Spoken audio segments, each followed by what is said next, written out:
right, let's see. It's preparing to go live on YouTube. Okay. All right. Says we're live. All right, let me just make sure everything's good.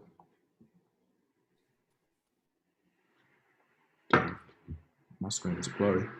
Okay.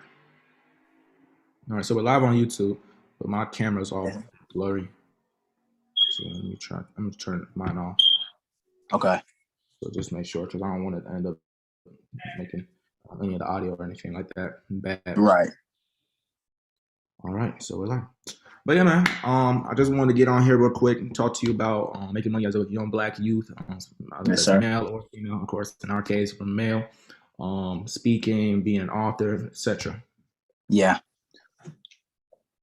Let's get into it, bro. I'm excited, man. Same here. All right, so my first question to you is, what has it been like being a motivational speaker and helping others really get on their purpose and inspiring them to become and do better?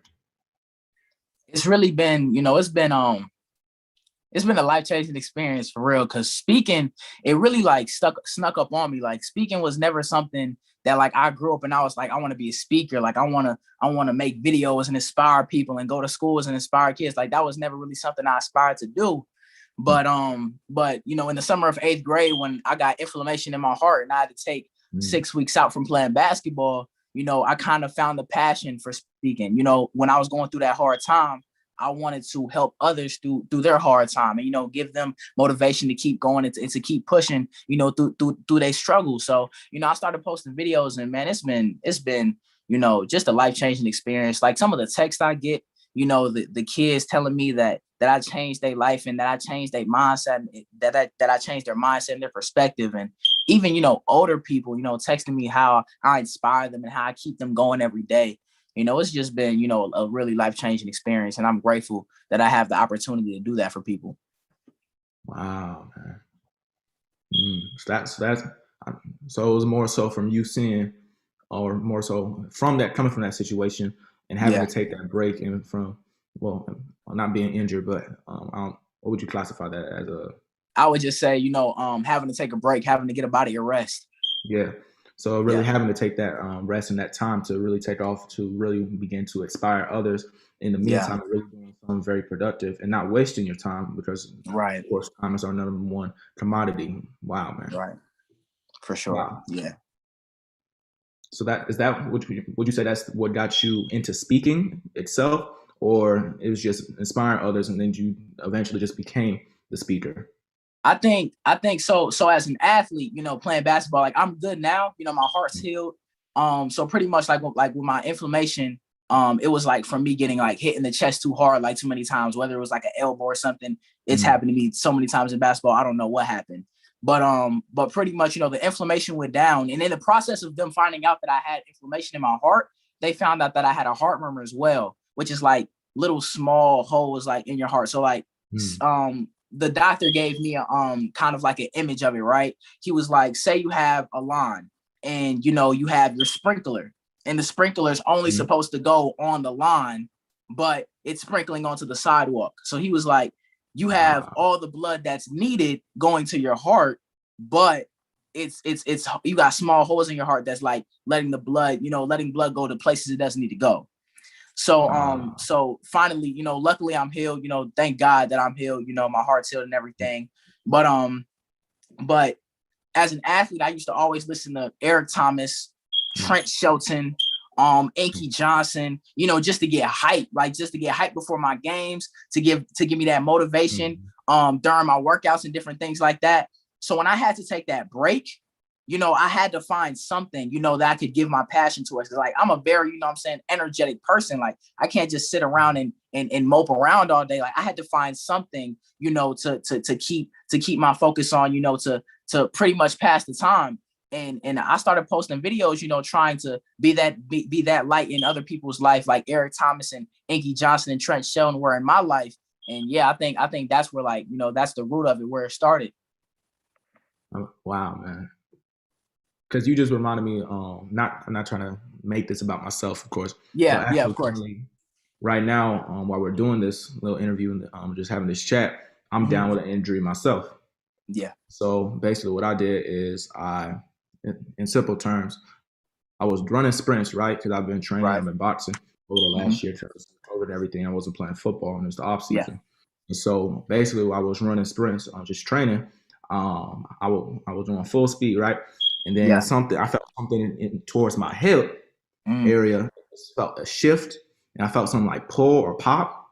Mm. And as soon as that happened, bro, I had to stop. Luckily, I was at the end of my sprint, but as soon as that Right. happened, I had to like immediately stop. And so I Dang. was trying to walk back, recuperate, figure out what was wrong with me because I was limping, and my coach had noticed.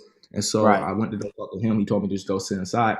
And then while I was walking to go sit inside of the gym, all my Hmm. vision completely white, and I had Dang. ringing in my ear. But they said the doctor said could have been from the shock or the pain or whatever, but I could Hmm. not really see, and I was trying to, and I couldn't lift my leg or anything, so I couldn't even walk. I was trying to just hobbling, Dang. and I had to go sit down, and so it was from just having this injury. I've been out for pretty much all of May for the most part, Mhm. and the rest of April because this is April 16th, and so it's been Okay. really just What was having this this. year?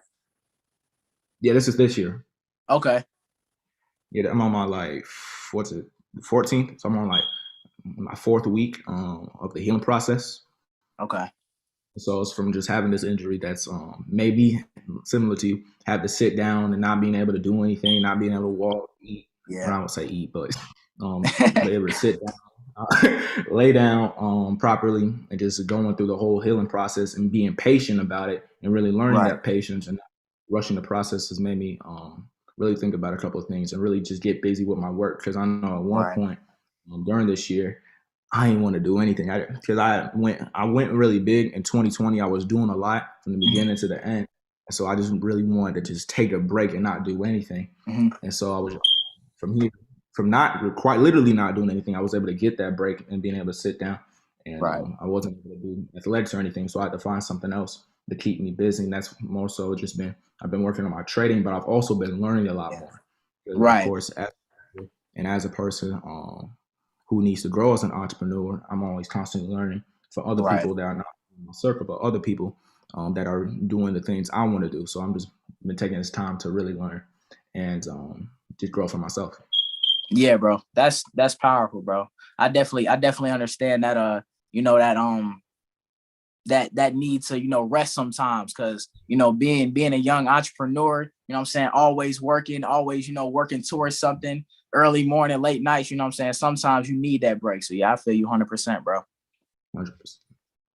Yeah, man. So I want to ask you this. Mhm. So how long you been speaking? What? I started so like summer of 8th grade. So I would say about like 3 years. About like 3 years. So like Okay. so like I would say so I'd actually put together some speaking, like some videos, right? I think in like the end of 7th grade, right? Just trying it out. Like I was talking to my dad. My dad was like, "Yo, you're a leader on the court. You know what I'm saying? You speak good." He was like, "I mean, you should try speaking." So Mm. at the time, I was just like, "All right, I ain't really trying to do that." But I tried it out in like the end of 7th grade, just like playing around with it, and I posted some videos. And like when I go back and watch those videos, oh my gosh, you can really see the improvement of me speaking. It's crazy. But yeah, I would say like the end of 7th grade all the way up until now. Okay. Okay. Yeah. Nice. Nice.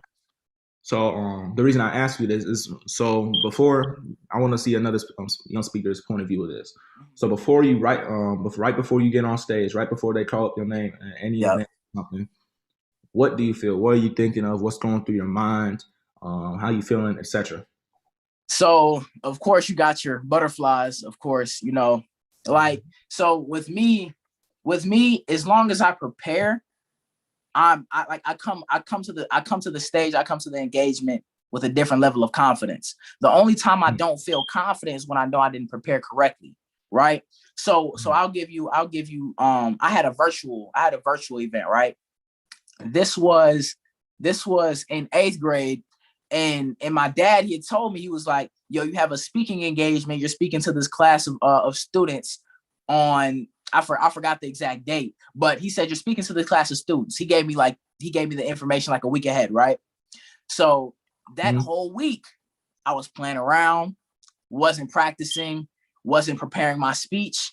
And then the day that it came, he was like, are you ready? And I was like, ready for what? And then I had to go speak, right? So I go to speak, and I literally, like, it started off cool, but then I just kept repeating myself. And I'm just being transparent, because I'm not, like, starting when I first started speaking, like, I wasn't, you know what I'm saying? I wasn't that, that good, right? Because, and it wasn't because I wasn't talented. It was because I didn't practice. So after that experience, after I pretty much messed up that whole speech, luckily they were young, so, like, hopefully they'll forget when they get older.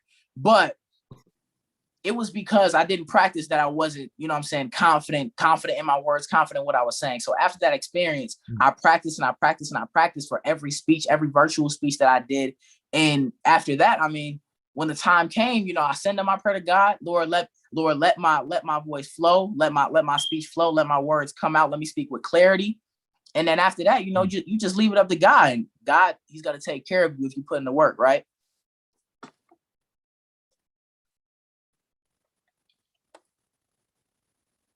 Christian, you can hear me?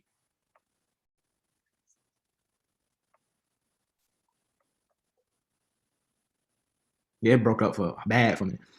Oh, okay. It's all good. Yeah, man. Interesting. Yeah, I would say preparation. When it comes to being a speaker, preparation is everything. For real. Thing. I really want to ask you though, like, how was it for you though? Like going up and speaking, like, how is it for you? Like, how do you prepare? How do you get over those butterflies and, that nervousness? Like, how do you do it? So for me, it's been stages for me. So when I was first starting off speaking, I was preparing a lot more than I have been recently. I also have been speaking as much, but I was preparing a lot. And I actually got with one speaker. His name was I don't remember his last name, but his first name, Mr. Rubin. I'm gonna figure out his last name again. But he helped me make the speech, and we were just working. And so once I got that speech together, before I booked any engagements, I just continued practicing that speech like every day or every chance that I got after I got from home, and just really remembered it to the point where I could just say it massively and with confidence and with clarity. And so for me, it was this repetition. And so when I would go to my speaking engagements right before I would get on stage, I wouldn't have too much nervousness. I just wanted to make sure the day before, I just wanted to make sure I remembered everything. And even the morning before, make sure I remember everything I put in my head, all the repetition, all the hours. And then I would stage and, of course, speak. So that was some of the beginning stage around the time I was about 9 to 10 years old. And then in what I like to call the middle stage, that's dope. I was saying that's dope. That's amazing. 9 to 10 years old. Thank you. But yeah, around what I like to call the middle stage, from about 10 to 11, I did a whole bunch of speeches, just flying all over the place. And so just building up my experience, building up my reputation. And so during that middle stage, I actually started doing other speeches, because I was speaking about different topics. One place I might speak about bullying, another place I might speak about goal setting. And so my mom and I came up with a new speech together. And so I was trying to get this speech down. I was trying to practice it, but I could not get it down. I remember one night, very specifically, very vividly, it was a scary situation at the time. Me and my mom, we were in Alabama, and so I was supposed to be having a speaking engagement the next day. Right. And this same speech, it was a money speech, I like to call it. Same speech, did not have it down. And so we stayed up for like 2 hours from 9 o'clock. We stayed up like basically all night just practicing the speech, trying to get it down, making sure I'm not messing up, saying it with clarity. And I was about to get beat because I kept messing it up, but I finally got it down and was able to deliver on the day of. But it was me from a couple of times, even in some other speeches, not being prepared. Like you said, I was messing up my words. I kept repeating the same thing. I wasn't making sense. Yeah. And I was just psyching myself out mentally. Luckily, for the most part, it's typically towards the end that I actually don't finish strong, didn't finish strong. And so I was able to luckily get off stage a little quicker and just Right. ended up cutting a couple of my speeches shorter than they should have been. Right. But recently I've been going back to that repetition, and also just with anything experience, being able to wing it a lot better if I do mess up or if I do forget a segment, or also Right. just learning a lot of things that have helped me improve my speaking as well. Yeah, for sure. That's amazing, bro. Because I think for me, since I started speaking about, what I'm saying, 3 years ago, because COVID happened. So my first 1 or 2 years of speaking, it was really just me speaking into my phone, putting it out on social media, Instagram, TikTok, Snapchat, Facebook. So after I actually started getting traction and people wanted me to come speak on their to come speak to their schools and different things like that, it had to start off virtually. So I've been doing a lot more virtual speaking engagements. And I think for me, those have been actually easier for me to practice and just learning, how to speak with more clarity, how to be intentional with all of my words. So speaking virtually, it's definitely helped me. But even when I go into schools and stuff to speak, it's definitely it's one of those things, it can be scary, but after you do it and you see the impact that you have on those people that you were talking to, it's a different feeling. It's an unexplainable feeling. It's just a different type of joy. I swear.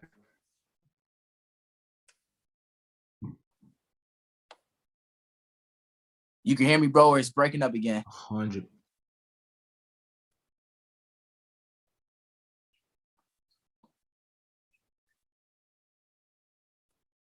I think it might be breaking up. Yeah, man.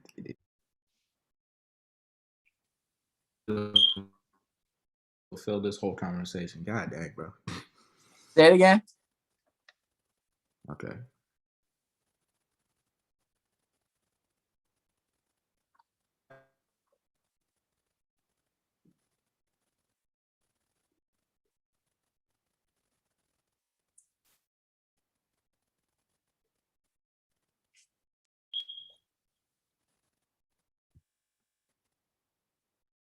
All right. It seems it's better now. Okay. Can you hear me clearly? Yeah, I can hear you. I can't see Okay. I can't see you though. Yeah, I don't got my camera on. I ain't wanted to mess up the stream anymore. I was coming off bad. Oh, okay. Makes um, sense. Yeah, man. Speaking ain't no joke. From the preparation to being on stage to being able to deliver. Right. I Yeah. remember I was at this one event. I forgot what event it was. And I saw this one lady, she got up on stage. It was a speakers event, and it was a whole bunch of us getting on stage speaking. And I Yeah. remember this one lady I saw while she was speaking, her legs were shaking, but she was delivering. You want to notice it. And so many people were caught up in the message that you want to notice. Even for me, I went to another event in Texas. This was late 2019, right before I got on my stage. And I wasn't speaking for a long period of time. I was just kind of telling my story, Right. etc. But I was nervous. My legs were shaking. I had the butterflies, small. Yeah. It didn't shoot. I was. Bro, I feel you. But once I got up on there, I still couldn't feel my legs, but I was able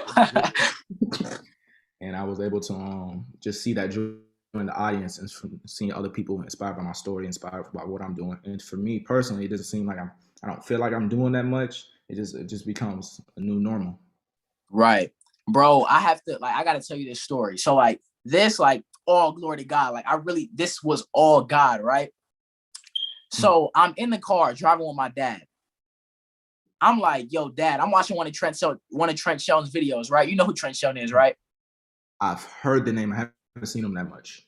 Yeah, so he's one of the top motivational speakers pretty much. So I'm watching one of his videos and I'm like, yo, Dad, I'm gonna speak with Trent Shelton one day.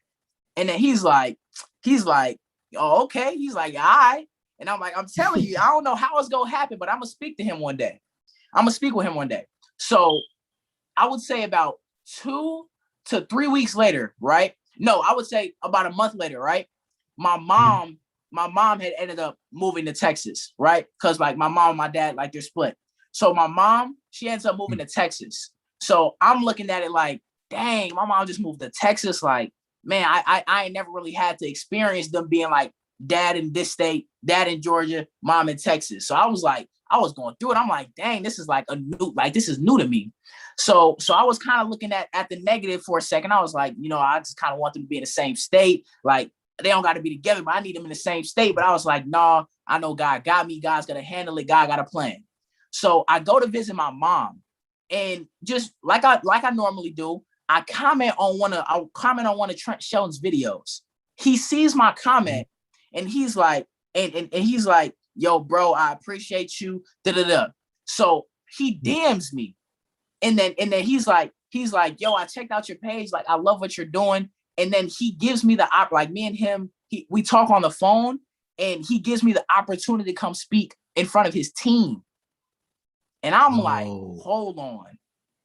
I'm like, wait, I gotta process it. So I commented, he responded, he DM'd me, he gave me his phone number, and we're talking on FaceTime. I'm like, is this real? Like, I feel like I'm dreaming, because I'm like, yo, the other day I was just talking about how I was gonna do this, and then it's coming to life. And I was just like, whoa, like this is crazy. Like God really did that for me. So anyway, he told me I can come speak in front of his team. But the thing was, I was leaving in like 3 days. And the day before I was leaving, I had to speak to his team. So I had about 1 to 2 days to prepare, kind of 1.5, right? So I'm preparing, getting my speech together. And I'm just like, yo, you can't mess up. Like, this is like, you're finna speak in front of Trent Shelton. Like, this is crazy. So I go to the field where they're practicing at, and I go speak to him, and it's just kind of like an idol moment. Like, I'm talking to, like, one of my biggest inspirations, but it kind of put it into perspective for me. Like, he was human just like me, right? So I shake his hand. I'm like, how you doing? He's like, how you doing? We talk, and once they end practice, he brings me over, and he explains, to the parents, to the kids, he's gonna have me speak. And I prepared. I started speaking, and it just flowed, and it felt so good. And then afterwards, all the kids were coming up to me like, yo, bro, like I loved your speech. Like, thank you so much. Like, can you answer this question for me? I'm having trouble with this. Can you help me with this? Oh, yo, can you follow me on Instagram? It was such a beautiful moment, and I was just like, whoa, like, I can really do this. Like, when I got back in the car, I was like, yo, mom, like, I can really do this. And then she was like, yeah, you did good. I'm like, I can really do this. So it's just like, for me, what I took away from that is like, when the opportunity presents itself, stay prepared, so you don't have to get prepared. You know what I'm saying? 100%. Like you got to stay prepared at any moment, because I didn't know that he was going to respond to my comment. Like, I might have commented under, maybe, I don't know how many posts I commented under. He finally saw it, gave me that opportunity, and I was ready. And it's just, it was just amazing to see, like really, I thank God every day, just for that experience, because, you know what I'm saying, when you prepare and you put in the work, God go bless you. 100%. Wow, man. That's crazy, man. That's for real. Crazy. You never know when the door will open. Never. No. Wow. Now, I wanna ask you this. When it comes to making money, making moves, meeting these new people, getting into the business world, what is your experience been like? What do you think of going to like networking conferences, traveling, etc.? What's your experience been like?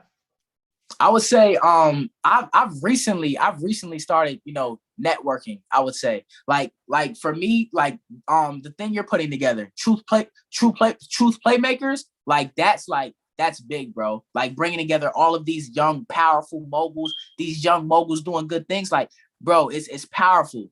And for me, like, me connecting with you, me connecting with my friend Reagan, with Jakil, with my friend Papa, like I've been connecting with a lot of like-minded people. Like, that's one of the biggest things for me.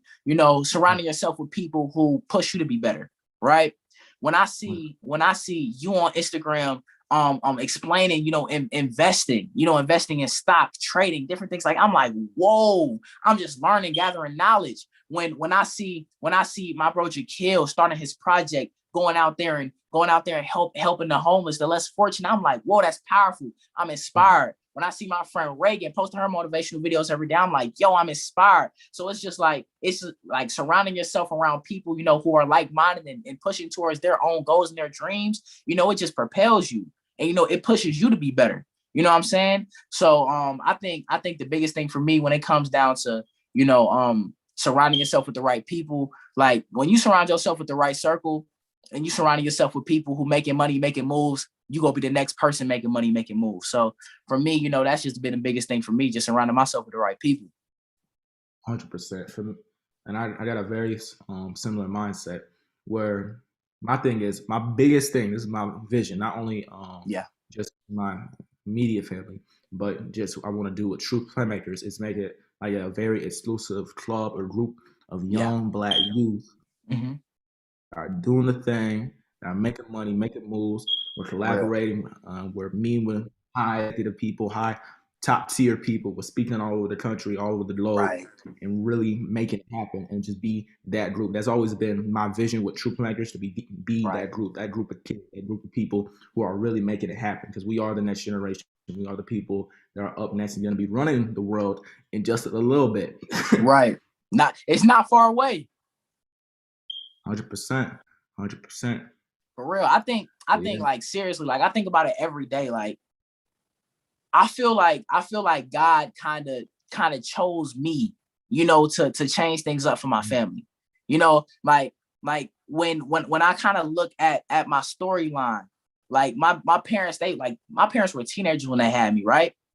People doubted them. People were like, yo, I feel bad for the kid because y'all aren't gonna raise him right. Yeah, like y'all won't be able to do this. Y'all won't be able to pretty much teach him and help him grow. And shout out to my parents, because they did exactly that. Like they really molded me into being the man I am today. And shout out to like my grandparents, my aunties, my uncles that also help raise me. And for me, like that was a big thing for me, being the chosen one of my family. Like I really think like my mom, she worked a 9 to 5. My grandparents worked a 9 to 5, right? My dad worked a 9 to 5. And I just kind of, I saw that cycle, right? And my dad, he was trying to break out of it, with his entrepreneur, like with being an entrepreneur, but he still had to, work his 9 to 5 to keep food on the table, to keep clothes on my back, right? So for me, when I saw my opportunity, to take on that role and to be that entrepreneur, to be that motivational speaker, to take not only my life, but my family's life to the next level, it was just like, why wouldn't I take it? Like, I really feel like me, you, all the young kids out here starting young, chasing their dreams, chasing their goals. Like, we're the chosen ones for our family, and we go break that cycle, and we go create a cycle of millionaires, billionaires, CEOs. 100%, man. 100%. For real. We'll be the ones breaking the curses. We don't be the curse breakers. We the playmakers and the curse breakers. You already know. Yes, sir. Yeah, man. But Christian, when I see, what you gonna say? When I see you speak, when I see you talk, and just having this conversation between us, man, I see that you are hungry. Yeah. You're hungry for knowledge. You're hungry for wealth. You're hungry for money. You're hungry just to learn, and I love that. Yeah.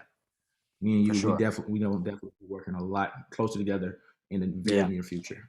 Beyond our True Playmakers. I appreciate that. Yeah, for sure. And bro, like just to be totally transparent, bro, I'm a very hungry. Like when I want something, I'm gonna go get it, right? But it definitely comes a time where it's like you get tired, right? It comes a time where you're like, whoa, yo, I've been working mad hard. Let me take a break. It comes a time when you like, yo, I put in all this work. I'm getting some success. I can chill. But then you got to remind yourself. I always got to remind myself, yo, it's more to do. It's more moves to make. It's more connections to make. You know what I'm saying? It's more money to make. You know what I'm saying? Because the more I think about it like this, me and my dad talk about this all the time, because I used to be like, money isn't everything. I'm not in it for the money. But my dad was like, yo, the more money you make, the more people you can help, the more lives you can change. So I was like, you right. 100%. So now it's just like, the more money I can make, the more I can build my business, the more speaking engagements I can get. Not only can I change lives, but I can continue building that wealth. right? So for me, man, you know what I'm saying? It's just staying hungry. Like you were saying, I know, like, I'm a very hungry individual, but it's sometimes I want to chill. But nah, you got to always remind yourself to keep going. 100%, 100%.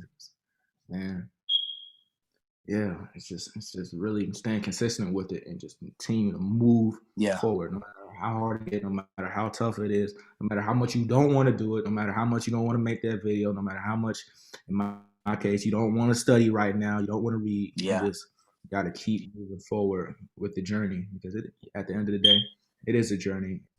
It is definitely been enjoyable. Even when I remember it was sometime in mid 2020, I believe.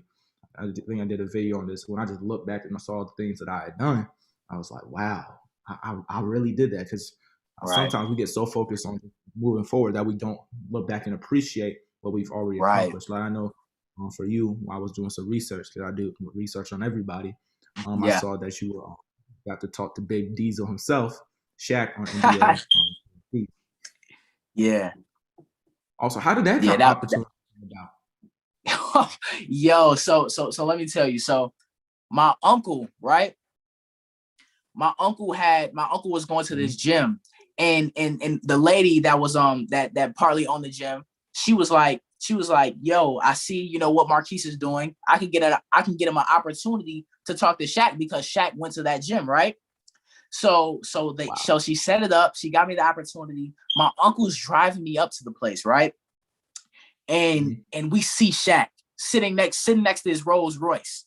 I'm like, we just see him driving past. I'm like, yo, that's Shaq right there. So we start walking up. We parked the car. We start walking up. And yo, I got so scared, bro. I was like, yo, hold on. I gotta stop real quick. I gotta take this in. I'm like, yo, we finna talk to Shaq. He like, yo, bro, you got this, bro. Let's go. So I'm like, all right, bet. I start walking. I walk up to him. I'm like, hey, Mr. O'Neal, how you doing? My name is Marquis Hill. I'm a 15-year-old CEO of my brand, Genius Pilot Academy. And you know what I'm saying? I gave him my merch, kind of explained a little bit about my brand. And he was like, I really like what you're doing, kid. I'm going to give you an opportunity to speak on NBA on TNT. I'm like, what? Like for one, it was already a dope experience getting to talk to Shaq. But then he was like, he's going to put me on a segment, flash it forward, to talk on TNT. And I was like, yo, that's amazing. But you know what happened after that? COVID hit. So it was just like, dang, COVID hit. That opportunity was messed up. They were like, we're gonna have to hold off because, you know, all the COVID restrictions. We want to keep everybody safe. And I was like, dang. But I was like, you know, I'm a trusting God. God got a plan. So months go by, and out of nowhere, I just get this thought. I'm like, we have the lady's number from TNT. Let's text her. Let's see if we can, you know, get back on the show. So I text her, and right after I text her, I sent a prayer to God. I'm like, Lord, please let her say I can get back on the show. Like, I would say about a day or two afterwards, she texted me back and she's like, hey, sorry, I didn't see your text. We can definitely, you know, try to work something out.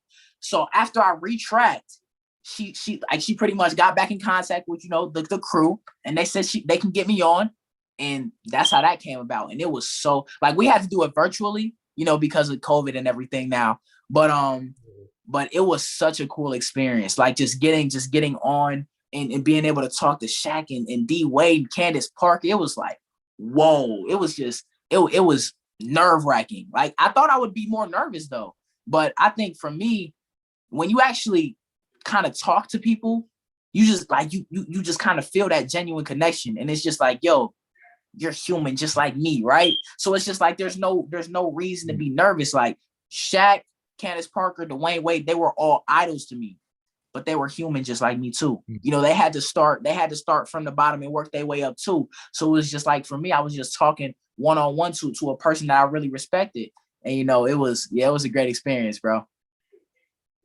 Wow, man. Wow. That's crazy. For sure. Yo, can I ask you a question? Yeah. Can I ask you a question? Yeah. Look, I wanted to ask you, like, how did you get into investing and like in all this, like what kind of sparked that inspiration for you to start learning and you know what I'm saying, giving knowledge to the youth? Like what sparked that? So what sparked my investing, or really wanted to get into the stock market, was actually from seeing another kid. He was my age at the time. This one, Mm-hmm. it was from seeing his story. It was an interview. It was like you can find this on YouTube right now. Okay. It originally ran in like 2009. So when it originally ran, I was like 3 years old. But somehow I Dang. came across it again. Not the first time I saw it, but at the time. So eventually reran or something again. I came across it on YouTube or Facebook feed. And so I Yep. was watching a video with a kid. His name, well, he ain't a kid no more, but he's grown now. He was 14 years old at the time, a black boy out of Yeah. Chicago named Yeah. Damon Williams. He had built a $50,000 portfolio. At 14. Yes. Dang. I know. Same thing I said. That's wild. And how much did he invest? To be honest, I don't remember.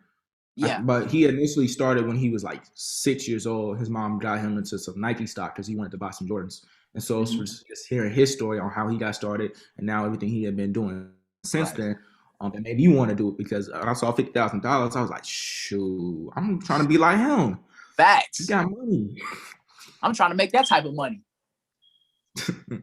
And so that's what really just sparked my initial interest. And then I began asking my mom because I didn't know what the stock market was, didn't hear about it before that. And so I asked her if she could teach me because I'm like 8 years old. So initially she said no because she didn't think I was ready to learn and that it would be too advanced and over my head. Of course, I didn't believe that and I didn't believe her, but hey, I couldn't do anything about it.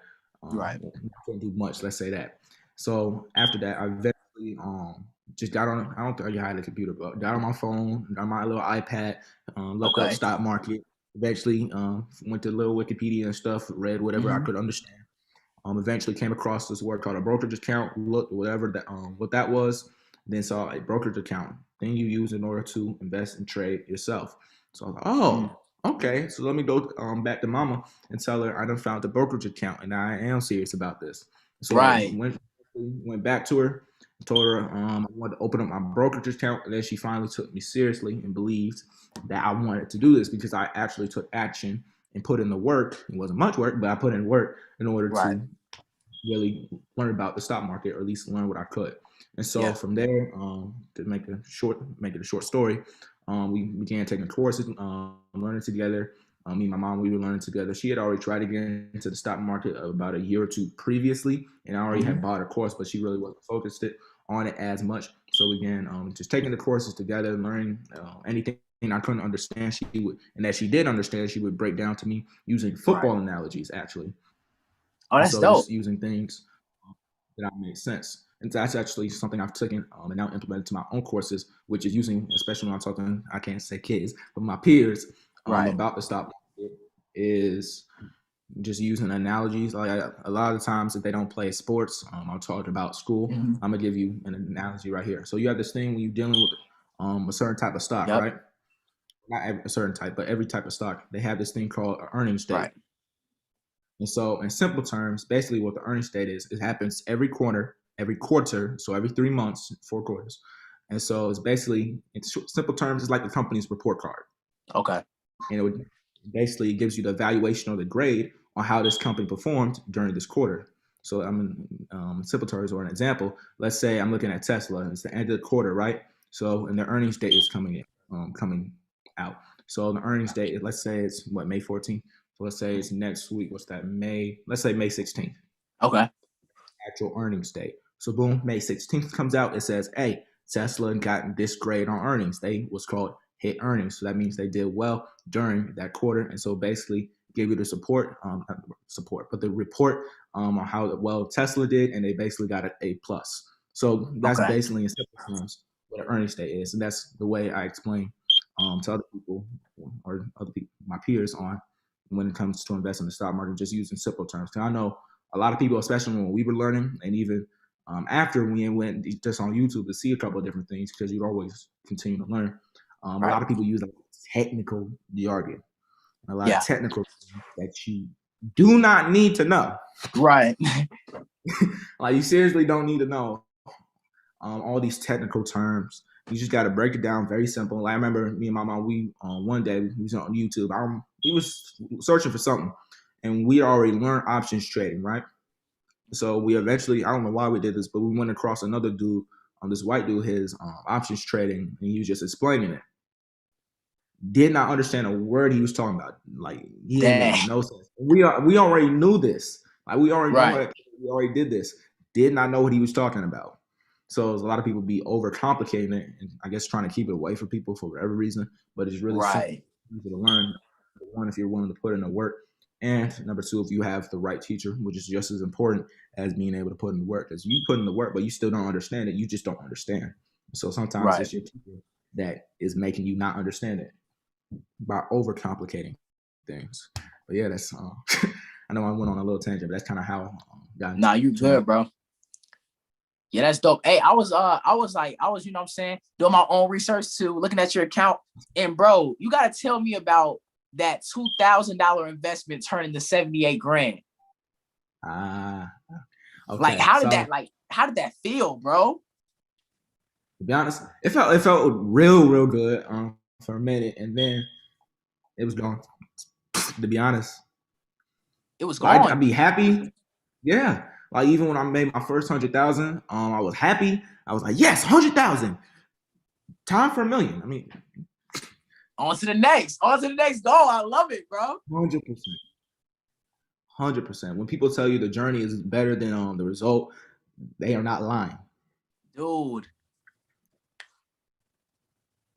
But yeah, when it comes to that specific trade, so basically, at the time, market was down tremendously, Mm-hmm. and it was a whole crash between Right. late. No, it wasn't late February. It was March and April.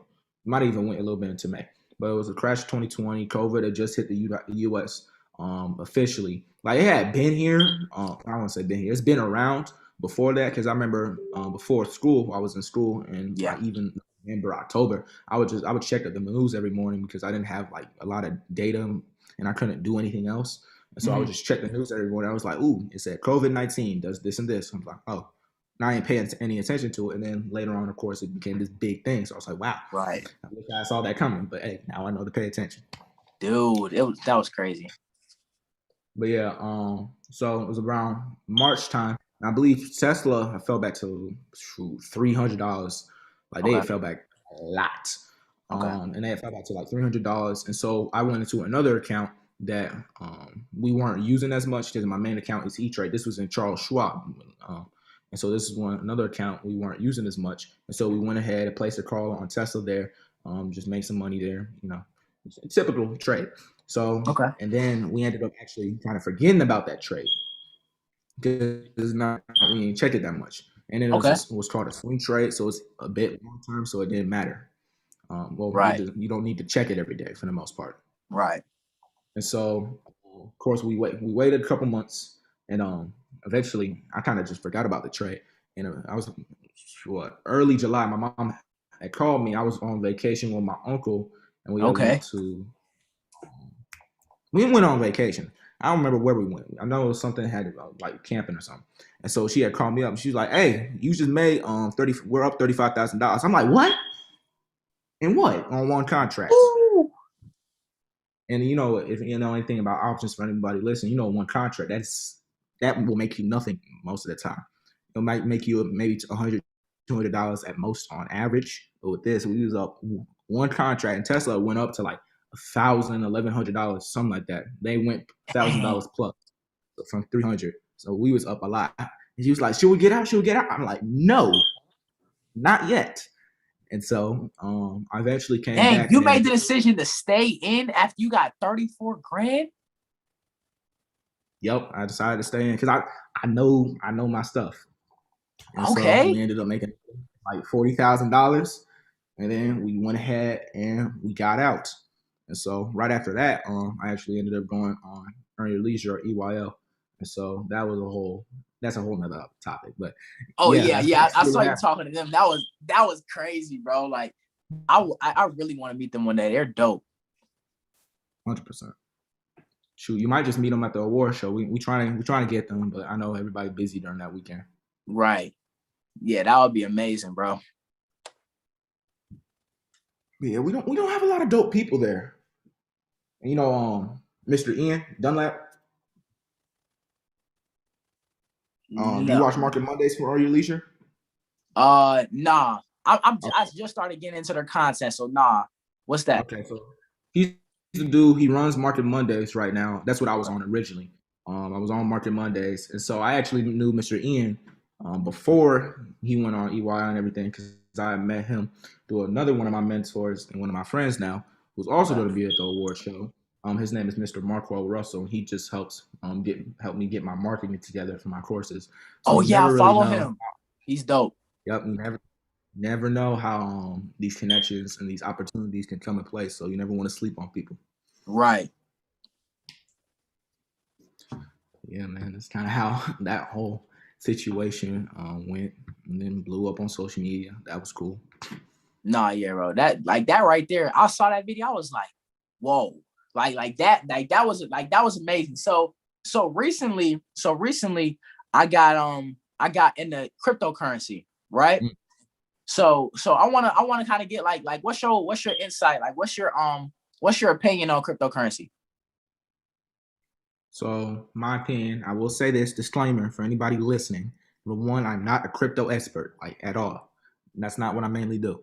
I am Yeah. in it, but I'm not an expert on the topic. I'm still currently learning and still setting up everything up. But when it comes to crypto, just opinion I will say is based on some other people's opinion that I know that are very well versed in the crypto world, is that it's going to Mhm. become basically the new dollar or pesos or yen, or basically we're getting rid of the physical monetary system that we have right now, Yeah. such as dollars, and pesos, etc., turn Right. into a digital monetary system based off of Bitcoin, Ethereum, Litecoin, etc. Right. But Yeah. yeah, that's where I see crypto going. But I've also been trying to get recently into I don't know if you probably heard this in the news or not. You most likely have because everybody been talking about them. Mhm. NFTs. NFTs. Yeah, not non fungible tokens. I'm pretty sure. Yep. Yeah. I'm So fun. like, yeah, I hear Gary. I don't know if you follow Gary V, but I hear him talk about those all the time, bro. So basically, what an NFT is, or what non-fungible token is, basically it's just like I'm gonna use art as an example because that's the thing I've been trying to get into is digital art. And Okay. so basically, what an NFT is, you can't make a copy of it. You have the Okay. original, and you only have the original. That is it. It's like a person basically. You have this Okay. person, you cannot copy of this person. That is Right. it. And so, of course, they become more valuable and stuff. But with digital art and everything, I've been seeing people make ridiculous amounts of money off this. And it's been in Ethereum on this one specific site I'm looking at. It's been in Ethereum. So, of course, they're getting in Ethereum. And as Ethereum continues to go up, there's even more money from them. So, Right. man, it's just been crazy. Because isn't so I was doing just a little bit of research on Ethereum, not like a crazy amount of research. So isn't Ethereum pretty much like the home for cryptocurrencies, like the blockchain? To be honest, I don't think so. Again, Yeah. I'm not an expert on the topic. I don't believe so. I believe Ethereum is just like another big crypto, and the blockchain is like an algorithm just by itself. Yeah. So if I'm thinking correctly, it's similarly based or stylized off the stock market, where you have the Hmm. blockchain, which is the overall. I'm gonna use the stock market example. So the blockchain is similar to like the S&P 500, the Dow Jones. It's like the overall the of all the companies together, or in this case, all the coins together. And you have your Okay. Ethereums, Bitcoins, Dogecoins, etc. They're all a Right. part of the blockchain, or all a part of the stock exchange. And so you can invest in. I believe you can even trade them now. Trade and mine, do all that type of stuff there. Yeah. No, But yeah, because I'm just getting to it. I'm definitely like I've been researching, like I've been researching, and that's on like my goals for like the week, like spending an hour a day researching cryptocurrency, and I do want to get into a stock, and it's a stock too. I'm gonna talk to my dad. Like, how did you so like being younger, right? Not being 18. Did your mom help you open up like a custodian account? yeah, she did have me up a Okay. custodial account, and that's what you have to have in order to be under the age of 18. But once we get Right. off, we're gonna talk a lot more too. Yeah. Because I would love to like just like learn from you about this stuff, because investing into stock market, cryptocurrency, like, of course, I know like you're not like an expert or anything on it now, me either. Like I'm learning, and I'm learning, and I'm learning. But yeah, bro, I think like I think that's where, one of the parts where wealth starts. 100%. Yeah. Okay, so we don't been on here for a minute. So I don't want to make this too long, but I just want Yeah. to do this little last segment that we did in our last live, of course, which is unpopular opinions. Unpopular opinions. Yes. So since I know you play basketball, Yep. what's an unpopular opinion you have about basketball or just sports in general? Unpopular opinion. So with basketball, look, a lot of people like they go like disagree, but like LeBron is the GOAT. You know what I'm saying? Okay. Like Mike overall had the best career. Like he got the best career, right? But LeBron is the GOAT. You know what I'm saying? That's a very unpopular opinion. Everybody say Mike the GOAT, but I'm like, I'm sorry. Like LeBron is the GOAT. You know what I'm saying? What's your take? What's your take on that? To be honest, I don't watch basketball like that. Never been Okay. much of a basketball person, but I would have to say I agree from what I've seen. Now, I Yeah. have watched a little bit of MJ. Yeah. To be honest, when it comes to just players in general, I don't. LeBron's cool. I like watching him. He cool. I like Yeah. MJ. He cool. But my favorite player, Dennis Rodman. Oh, I love Dennis Rodman. What's your favorite thing about him? He was wild. For real though, an animal. I'm the animal. 100%. And he was focused like defense. So for me, this just goes with my personality. This is all I've always been. I've always thought defense first. On Okay. football, I play defense. Yep. On basketball, I sucked at offense, play defense for the most part. Right. Been there. Played a little bit. In soccer, sucked at dribbling, shooting, not shooting, kicking the ball. Play defense, was pretty good at it. Yeah. So boxing, focus on defense, not trying to get hit. So everything I do, Right. I've always been focused on defense. Yeah. And defense first, and defensively responsible first. And so when just use boxing as an example. When it comes to boxing, that's why I know a lot of people don't like him. Floyd Mayweather is my favorite fighter, and I believe I don't think he's necessarily the greatest fighter as far as accomplishments, but when it comes to, he is definitely like probably top 10. But when it comes to just being able to fight and style wise and being good, easily the best ever as far as skill set. Who do you think is the greatest boxer of all time? Greatest. So personally, I don't have a greatest of all time because I've always looked at it like this. You can't technically. There's too many. Number one, there's too many great fighters. Yeah. Too many weight classes, especially now. And then facts, weight classes. The eras, because you can't compare certain accomplishments. Like, you know who Manny Pacquiao? Yeah. I think the audio cut out. So bro. You can't compare Manny. Okay, my good. Yeah, you're good now. Okay, so when Manny Pacquiao, he's famous for getting a championship in 8 different divisions, right? Okay. And so the thing is, when a boxing initially kind of started out until like, it's been, I think, in the last maybe 50 years, they've been adding a lot more divisions. But when initially started out, there was only initially 8 divisions. I believe it was, what were the originals? I believe flyweight was one of them. Flyweight might have been lightweight. Dang, I don't remember. But yeah, I'd have to look that up. So it was initially 8 divisions. And so the thing is, you can't compare what Manny Pacquiao did in 8 divisions to the fighters then, because they didn't have that option. You can't go from 135 pounds at lightweight to being 200 plus pounds and fighting at heavyweight, except only one person did. One person went from 135 to 200, and he was a champion. His name was Sam Langford, black fighter.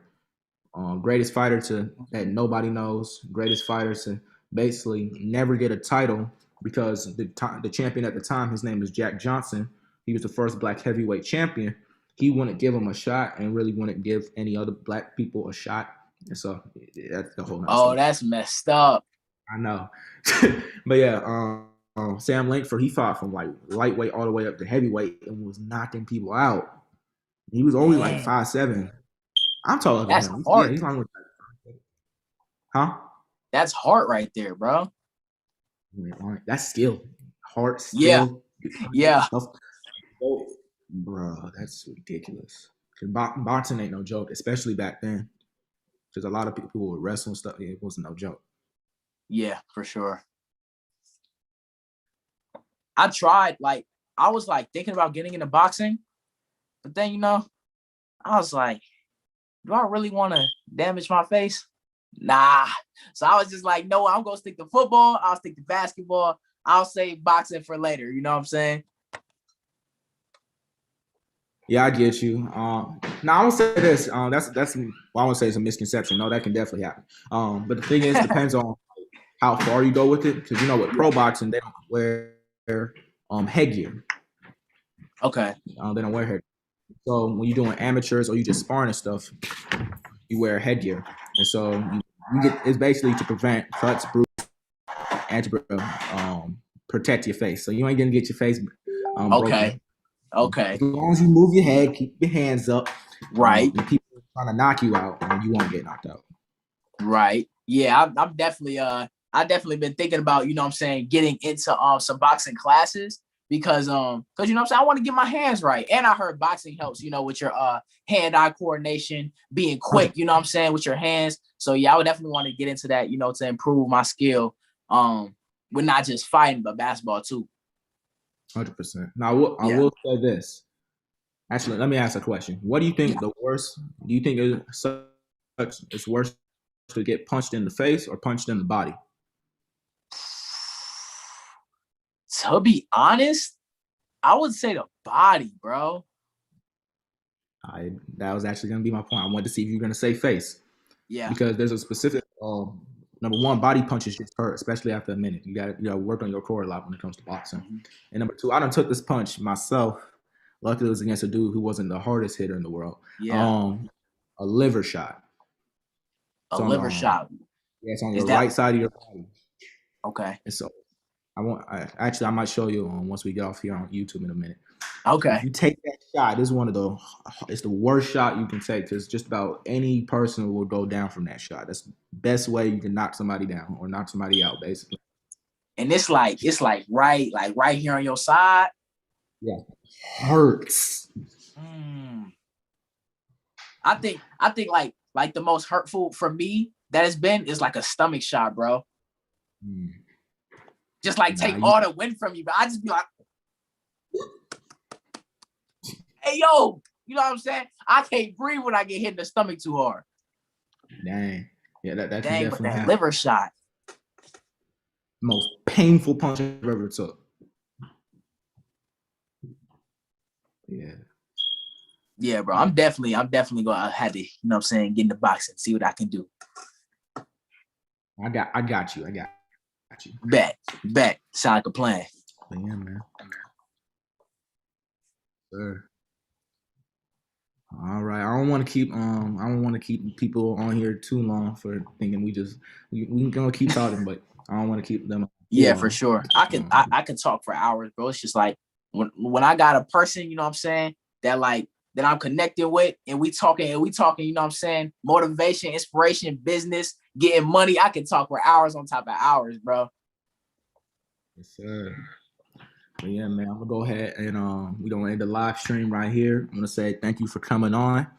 We might do a couple more lives with some other people. We might do a group live. I don't know. We'll see.